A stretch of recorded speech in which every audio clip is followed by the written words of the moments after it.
কাঞ্চনজঙ্ঘা দুর্ঘটনার রেশ এখনো কাটেনি, তার মধ্যে ফের বড়সড় বিপত্তি রেলে। বৃহস্পতিবার হায়দ্রাবাদের একটি ট্রেনে আগুন লেগে যায়, দাউ দাউ করে জ্বলে যায় দুটি কামরা।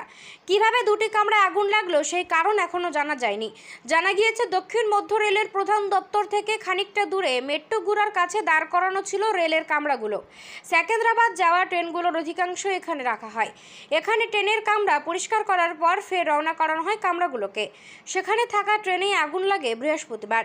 জানা গিয়েছে সকাল 11:15 নাগাদ আগুন লাগে দুটি কামরায়। দমকলের ইঞ্জিন ওই এলাকায় পৌঁছলেও কাজ শুরু করতে সমস্যায় পড়েন কর্মীরা, কারণ ঘন ঝোপঝাড়ের মধ্যে গিয়ে সঠিকভাবে আগুন নিয়ন্ত্রণে আনা যাচ্ছিল না।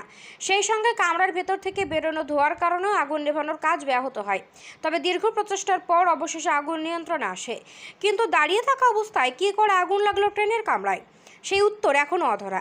রেল কর্মীরাও বুঝতে পারছেন না ফাঁকা কামরায় আগুন লাগার উৎস কী হতে পারে। আধিকারিকদের তরফে জানানো হয়েছে গোটা ঘটনার পূর্ণাঙ্গ তদন্ত শুরু হবে, তারপরে আগুন লাগার আসল কারণ জানা যাবে।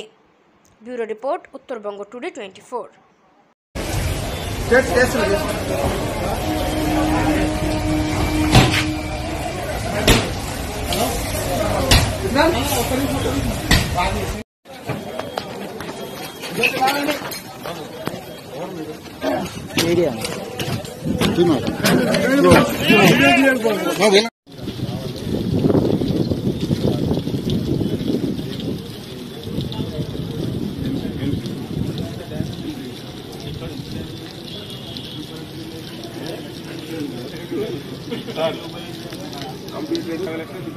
రైట్ సార్, ఇంక వాళ్ళే ఉన్నారు, ఇంకెవరు లేరు.